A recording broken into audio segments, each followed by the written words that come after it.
하나님께서 오늘 우리에게 주시는 말씀은 구약성경 룻기 3장 1절에서 6절까지 말씀입니다. 구약성경 405쪽에 있습니다. 룻의 시어머니 나오미가 그에게 이르되 내 딸아 내가 너를 위하여 안식할 곳을 구하여 너를 복되게 하여야 하지 않겠느냐.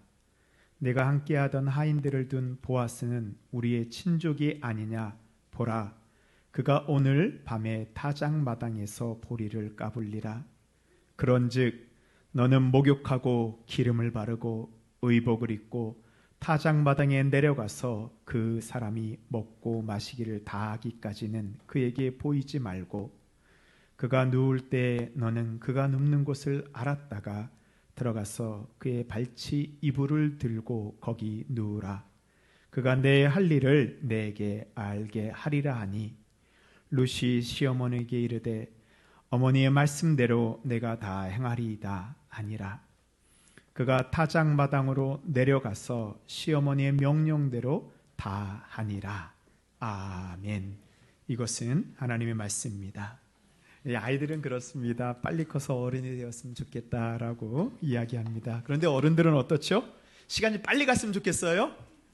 아니죠. 좀 천천히 갔으면 좋겠습니다. 그래서 이 나이에 따라서 가는 시간이 다르다고 합니다. 10대 시절에는 10km로 가고 20대는 20km, 30대는 30km, 50대 정도 되면 50km로 가죠. 60대가 되면 60km, 70대는 얘기하지 않겠습니다. 빨리 달립니다. 속도도 중요하지만 사실은 방향입니다. 매일매일 우리가 하나님을 향하여 올바른 정향을 하고 있을 때 우리의 삶은 하나님께서 주시는 귀한 선물이 될 수 있습니다. 그래서 사도 바울은 에베소서에서 이렇게 얘기했습니다. 세월을 아끼라 때가 악하니라. 세월을 아끼라요. 하나님께서 우리에게 주신 이 소중한 시간을 귀하게 사용할 때 하나님께서 잘했대 충성된 종이라 칭찬받는 우리 모든 성도님들 되시기를 바랍니다. 아멘. 지난 몇 년 동안 우리는 겪어보지 못한 일들을 겪었습니다. 코로나19 팬데믹을 보내면서 보이지 않는 그런 바이러스라는 것과 우리가 싸워야 됐어요. 서로 만나지도 못했고 또 서로에게 거리를 두어야 됐습니다.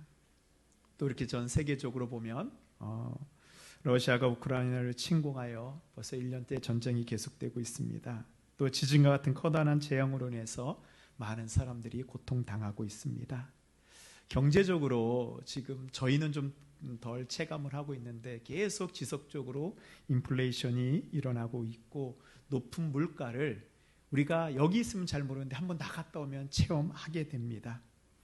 또 지구온난화로 인한 기후위기는 화재, 폭우, 해수면 상승 등 더 많은 재앙을 앞으로 우리에게 가져올 것입니다.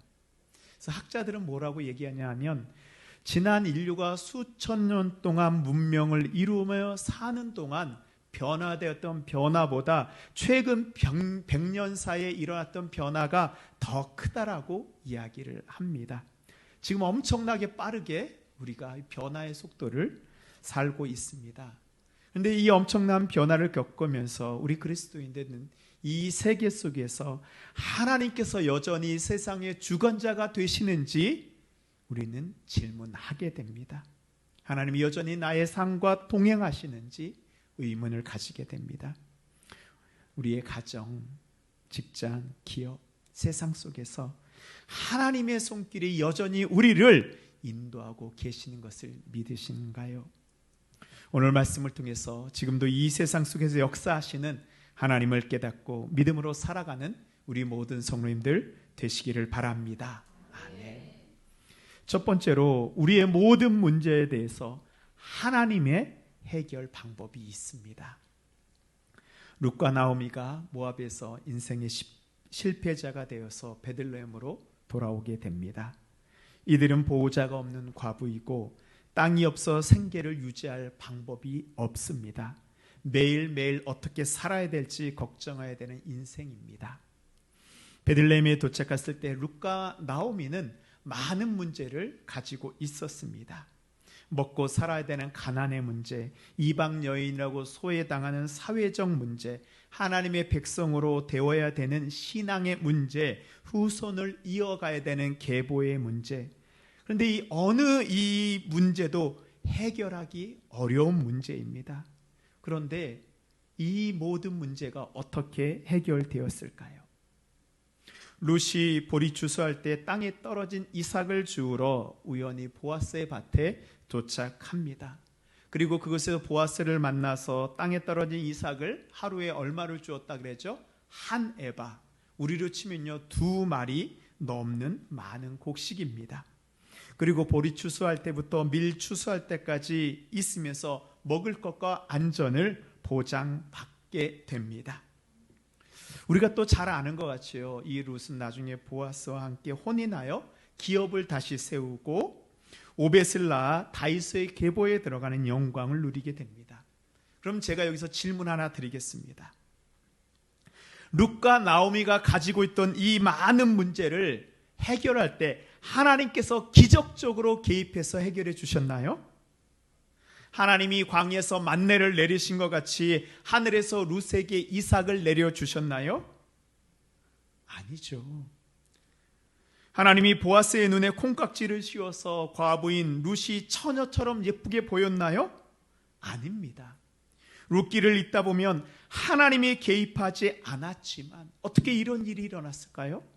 하나님의 말씀대로 순종한 룻과 보아스를 통해서 해결될 수 없었던 문제들이 해결되는 것을 우리는 보게 됩니다. 먼저 룻이 이삭을 주우러 갈 때입니다.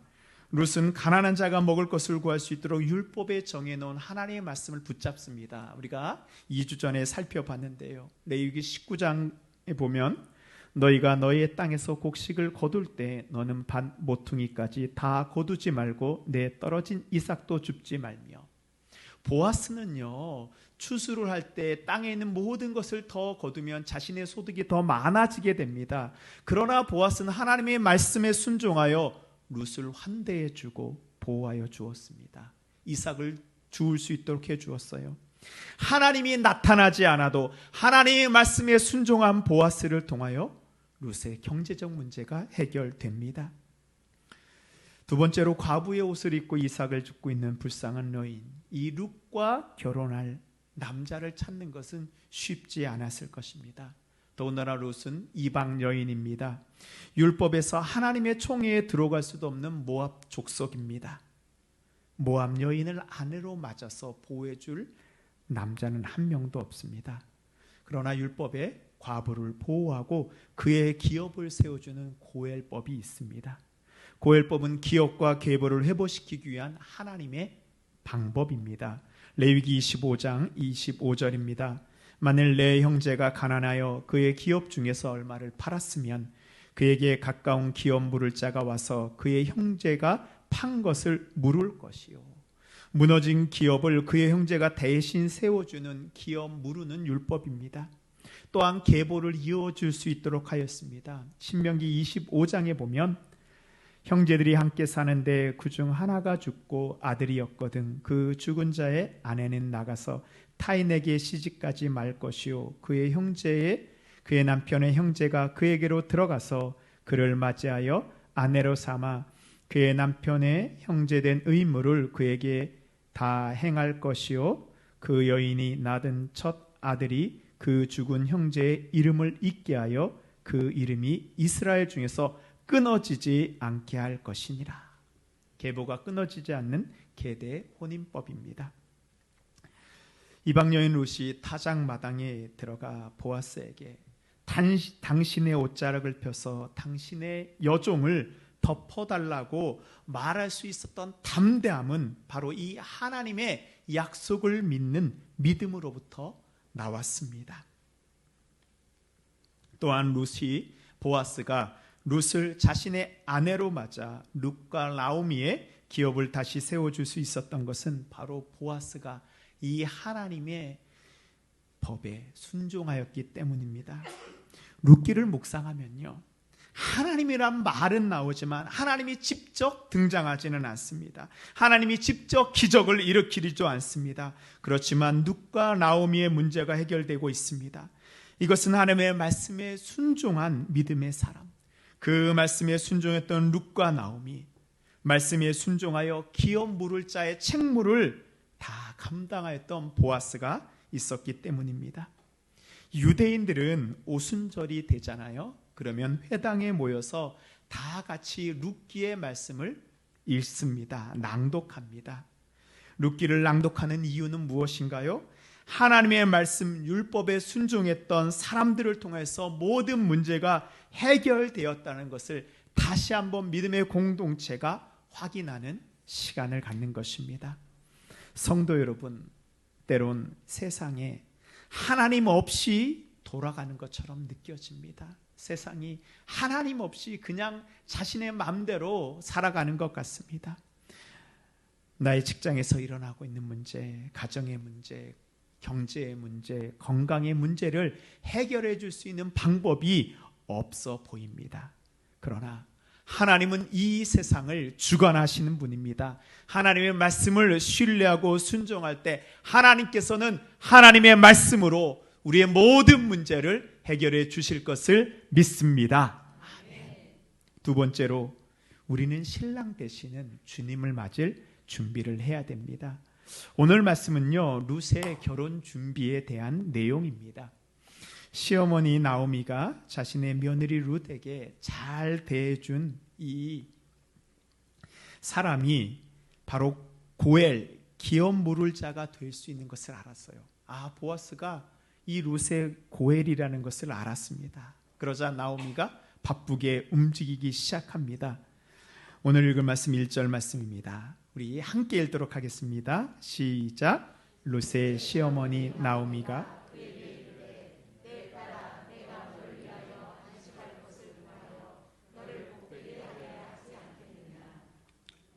여기에 중요한 두 단어가 나오는데요. 안식할 곳과 복입니다. 여기서 안식할 곳이라는 단어는 히브리어로 마노아흐라는 단어인데요. 그 내용은 휴식하다, 쉬다라는 뜻입니다. 근데 여기에서 안식할 곳, 여기서 이 휴식할 곳은 어떠한 장소만을 의미하는 것이 아닙니다. 이 마노아흐라는 단어는 이 창세기의 한 인물의 이름과 똑같습니다. 바로 노아의 이름이 바로 이 마노아와 같은 단어입니다. 노아의 이름에는 어떤 뜻이 있어요? 구원의 장소라는 뜻이 있습니다. 룻은 그동안 나오미와 함께 아무래도 작은 이 오두막 같은 곳에서 쉼을 가졌을 것입니다. 그러나 나오미는 이제 룻에게 이런 작은 오두막 정도가 아니고 구원의 장소를 구하겠다고 말합니다. 그리고 구원의 장소가 바로 룻에게 임한 복입니다. 당시 홀로 된 여인에게 구원의 장소는 무엇일까요? 바로 새로운 가정입니다. 시어머니 나오미를 따라 베들레헴에 도착했을 때 룻에게는 구원의 희망이 없었습니다. 그러나 이제 희망이 생겼습니다. 안식할 복을 누릴 수 있게 되었습니다. 우리가 주님을 만나는 순간 우리에게도 구원이 임하였습니다. 주님을 만나기 전에는 우리는 먹고 사는 것을 위해서 구했습니다. 그러나 이제 주님을 만나게 되면 먹고 사는 것, 그 이상 새로운 희망을 가질 수 있습니다. 그것이 바로 구원입니다. 바로 복된 삶이 시작됩니다. 나오미는 룻을 위해 복된 삶, 룻에게 새로운 옷을 입힐 준비를 시킵니다. 3절 말씀입니다. 그런즉 너는 목욕하고 기름을 바르고 의복을 입고 타작마당에 내려가서 그 사람이 먹고 마시기까지를 다하기까지는 그에게 보이지 말고. 고대 사회에서 옷은 곧 그 사람의 신분, 그 사람의 상태를 나타냅니다. 이 당시 고대의 문화는 홀로 된 여인이 입어야 되는 옷을 지정해 두었습니다. 그래서 사람들은 그 옷을 보고 그 사람의 상태를 알 수 있습니다. 그동안 룻은 남편이 죽은 후로 계속 이 과부의 옷인 상복을 입고 있었습니다. 상복은 뭐예요? 슬픔의 상징입니다. 상복을 입고 있으면 함부로 웃을 수도 없습니다. 다른 사람들의 치근하다고는 눈초리를 늘 받아야 됩니다. 그리고 내 마음대로 이 상복을 벗을 수도 없습니다. 그런데요, 나오미는 룻에게 너는 이제 상복을 벗고 기름을 바르라고 합니다. 이 기름은 아마도 향기로운 기름일 것입니다. 향유는 멀리 있어도 그 향기가 진동을 합니다. 그동안 상복을 입고 룻은 향유를 바르는 것은 생각해 볼 수도 없었던 일입니다. 룻은 자신이 목욕을 하고 기름을 바르고 과부의 옷을 벗고 이제 새 옷을 입으면서 자신이 변화되는 것을 느꼈을 것입니다. 새로운 희망이 마음 가운데서 꿈틀대는 것을 느꼈을 것입니다. 우리도 마찬가지입니다. 주님을 만난 순간 우리는 주님의 거룩한 신부가 됩니다. 룻이 상복을 벗고 새 옷을 입기 위해서 준비하였던 것처럼 우리도 주님의 거룩한 신부가 되기 위한 준비를 해야 됩니다. 여기에 단계가 있어요. 룻이 목욕을 했던 것처럼 우리도 먼저 깨끗해져야 됩니다. 우리가 신랑 되시는 주님을 만나기 위해서는 우리의 몸과 마음을 정결하게 해야 됩니다. 우리가 예배를 드릴 때 고백의 기도를 드리잖아요. 이것은 그냥 앞에 있는 문장, 이 기도문을 읽는 것이 아닙니다. 고백의 기도를 드리고 그 다음에 내 마음에 있는 모든 죄를 하나님 앞에 토로하는 것, 바로 주님의 물로 정결하게 씻는 것입니다. 이사야 1장에 보면요, 너희는 스스로 씻으며 스스로 깨끗하게 하여 내 목전에서 너희 악한 행실을 버리고 행악을 지치고. 한 주간 살아오면서 내가 원하지 않았지만 죄를 지을 수밖에 없는 연약한 존재라는 것을 고백하면서 이 죄가 나에게 달라붙어서 나를 더럽게 하였다면 주님, 내가 죄의원이 이제 회개할 때 주님의 거룩한 생수로 나를 깨끗하게 씻어 주시옵소서. 과거의 죄와 수치와 부끄러움을 이 거룩한 생수로 다 씻겨 주시고 이제는 주님을 만날 수 있는 거룩한 신부의 깨끗한 몸을 가지게 하여 주시옵소서. 그 다음으로 기름을 바르는 것입니다. 기름은 성령의 임재를 상징합니다. 우리가 깨끗해진 것으로는 만족해서는 안 됩니다. 성령의 기름 부음이 있어야 됩니다. 에베소서 5장 18절에 오직 성령으로 충만함을 받으라. 성령의 기름 부음은 성령님과 동행하는 것입니다. 내가 어디에 있든지 무엇을 하든지 성령의 인도함을 받는 것입니다. 성령의 음성을 듣기 위해서 귀를 기울이고 성령님의 말씀에 순종하는 것, 그리고 이 기름에는 아름다운 향이 배어 있습니다. 어디를 가나 이 향기가 따라 붙습니다. 사도 바울이 이것을 그리스도의 향기라 하였습니다. 고린도후서 2장 15절에 보면요, 우리 함께 읽겠습니다. 시작. 우리는 구원받은 자들에게나 망하는 자들에게나 하나님 앞에서 그리스도의 향기니. 우리가 성령의 충만함을 입고 성령님과 동행할 때 우리가 어디를 가든지 어디에 있든지 우리에게 아름다운 향기가 풍겨 나가게 됩니다. 우리는 주님의 신부에 걸맞는 아름다운 향기를 풍기며 사는 그리스도인이 되어야 됩니다. 나의 힘으로는 되지 않죠. 성령과 동행할 때 그 향기가 나에게 풍겨나와 나와 함께하고 있는 모든 사람들을 변화시키고 그들과 함께 참된 기쁨을 나누는 역사가 일어나게 됩니다. 이제 모든 것이 준비가 되었으면 새로운 의복을 입어야 됩니다. 우리가 주님과 더 가까이지기 위해서는 우리의 옛사람을 벗어버리고 새 사람을 입어야 됩니다. 바울은 에베소서 4장에 이렇게 말씀하고 있습니다. 너희는 유혹의 욕심을 따라 썩어져가는 구습을 따르는 옛사람을 벗어버리고 오직 너희의 심령이 새롭게 되어 하나님을 따라 의와 진리의 거룩함으로 지으심을 받은 새 사람을 입으라. 아멘. 새 옷은 새 사람을 입는 거예요. 옛사람의 옷을 입고 있으면 새 사람이 될 수 없습니다. 새 사람이 옷을 입으면 옛사람으로 돌아갈 수 없습니다. 이제 룻도 이 상복을 벗고 새 옷을 입어야지만 보아스의 아내가 될 수 있습니다. 우리도 마찬가지입니다. 예수 그리스도께서 우리에게 생명을 주고 우리를 구원해 주셨습니다. 이제 새 옷을 입고 새 사람이 되어야 됩니다. 과거의 죄된 잘못된 습관의 옷을 벗고 이제 그리스도의 신부로 주님이 원하는 삶을 살아야 됩니다.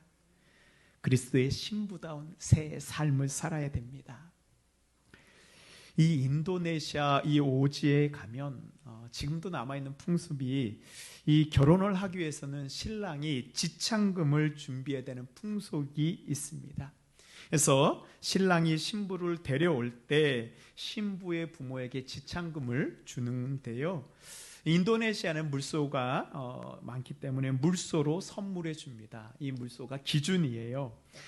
아주 미인인 경우에는 물소 10마리, 그렇죠. 좀 예쁜 경우에는 물소 7마리, 보통은 5마리. 조금 떨어지는 경우에는 이제 1마리에서 3마리. 여러분은 몇 마리인가요? 대답하지 않으셔도 됩니다. 네, 지금 10마리라고 들리는데 제가 터잡보지 않겠습니다. 네, 감사합니다. 그래서 이 마을에 이제 여인들이 빨래터에 나와서 빨래를 하면서 이야기하는 그 자랑이 무엇이냐면 자신의 남편이 준비한 지창금 물소가 몇 마리인지가 이 자랑하는 거예요. 그래서 물소 한 7마리에서 10마리 정도 받은 여인들은요, 자랑스럽게 이야기를 합니다. 5마리 여인들은 자랑은 하지 못하지만 그래도 이야기에 낄 수는 있습니다. 근데 1마리에서 3마리 받은 웃고 시집온 여인들은 저 구석에서 말도 하지 못하고 빨래만 합니다. 근데 어느 날 이 마을에 한 여인이 시집을 옵니다. 동네 사람들 늘 궁금해요. 새로 들어오는 신부가 물소 몇 마리 받고 올까? 그런데 이 신부가 물소를 15마리를 받고 온다는 그런 소문이 돌았습니다. 얼마나 대단한 미인이기에, 엄청난 집안이기에 그렇게 물소를 많이 받았을까 하는 기대감을 사람들이 가졌습니다. 내 결혼식 날 마을 사람들이 잔치에서 드디어 신부의 얼굴을 보는데 모두 고개를 갸우뚱갸우뚱합니다. 저 정도 얼굴이면 물소 3마리에서 5마리 정도면 충분한데, 야, 신랑이 속았구나, 아니면 머리가 나빴구나 라고 생각했습니다. 정말이었습니다. 신부는 예쁘지도 않고 평범한 편에 속했습니다. 그런데 그 마을에 시집온 신부 가운데 가장 많은 물소를 받고 왔습니다. 이제 새 신부가 빨래터에 나왔습니다. 그날도 소의 마리수에 맞춰서 사람들이 모여서 빨래를 합니다. 그 신부의 얼굴을 봐서는 저 구석에서 빨래를 해야 되는데 어때요? 15마리나 받았으니 그 마을의 아낙네들이 신부를 제일 좋은 곳에서 빨래할 수 있도록 자리를 내어주었습니다. 그 신부는 그 마을 어디를 가서든지 가장 좋은 대우를 받았습니다. 근데 시간이 지나면서요, 그 신부를 바라보는 마을 사람들의 마음이 달라지기 시작합니다. 처음에는 마을 사람들이 신부와 물소 15마리가 어울리지 않는다고 생각하는데, 시간이 지나면서 사람들이 그 신부를 보는데 정말 아름답고 품이 있는 그 15마리에 아깝지 않다라는 이야기를 하는 것입니다. 사실 신랑은 이 신부를 데려올 때 물소로 얼마를 주어야 될지 고민을 하였습니다. 그냥 남들과 똑같이 서너 마리 줄까? 근데 자신이 정말로 사랑하는 이 신부를 최고로 존귀하게 대접해 주기로 마음먹었습니다. 그래서 다른 사람들보다도 5배나 더 많은 물소를 주기로 마음먹은 것입니다. 그러자 그 신부가 변하기 시작합니다. 자신은 물소 3마리의 존재가 아니고 15마리의 가치가 있는 존재라는 것을 깨닫게 됩니다. 과거에 행동했던 말과 행동이 달라지게 되었습니다. 품이 있고 고귀하고 존귀한 신부로 변화가 됩니다.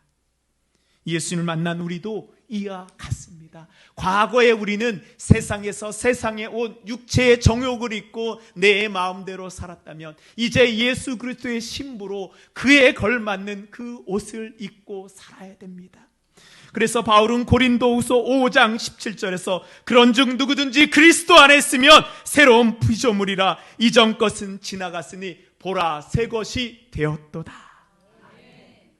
우리는 새 것이 된 그리스도의 옷을 입은 새로운 사람입니다. 사랑하는 성도 여러분, 우리는 주님을 만나는 순간 완전히 새로운 삶을 살게 됩니다. 과거 물소 3마리의 가치를 가진 우리가 이제는 15마리의 가치를 가진 사람이 되었습니다. 과거의 죄된 삶을 내어버리고 주님이 주시는 새로운 고귀하고 새 것이 되는 주님의 존귀한 신부가 되는 우리 모든 성도님들 되시기를 바랍니다. 아멘. 마지막으로 담대하게 믿음으로 나아가야 됩니다. 나오미는 룻에게 보아스의 타작마당으로 가서 보아스의 발치 이불을 들고 누우라고 말하고 있습니다. 4절 말씀입니다. 그가 누울 때 너는 그가 눕는 곳을 알았다가 들어가서 그의 발치 이불을 들고 거기 누우라. 그가 내 할 일을 내게 알게 하리라. 저도 어릴 적에 저희 할아버지가 논에서 이렇게 타작을 하면 옛날에 그랬잖아요. 이렇게 며칠에 걸려서 타작을 하잖아요. 그러면 일꾼들과 함께 먹고 마시면서 이렇게 했던 것이 생각이 납니다. 이스라엘도 마찬가지입니다. 타작마당은 힘이 들어도 추수의 기쁨이 있는 신나는 시간입니다. 그래서 보통 주인은 타작마당에서는 수고하는 일꾼들에게 풍성히 먹고 마실 수 있도록 베풀어 줍니다. 그리고 밤이 되면 혹시나 도둑이 들 수도 있기 때문에 그 타작마당에서 잠을 자면서 추수한 것을 지킵니다. 그래서 보아스가 타작마당에 있던 거예요. 근데 이 타작마당에는요, 도둑만 오는 것이 아닙니다. 당시 몸을 파는 여인들이 오기도 했습니다. 왜요? 곡식이 많고 다들 기분이 좋습니다. 또 술도 있습니다. 마실 것이 있습니다. 이것을 노리고 와서 창녀들이 와서 몰래 몸을 팔기도 했습니다. 롯이 다 준비가 되었습니다.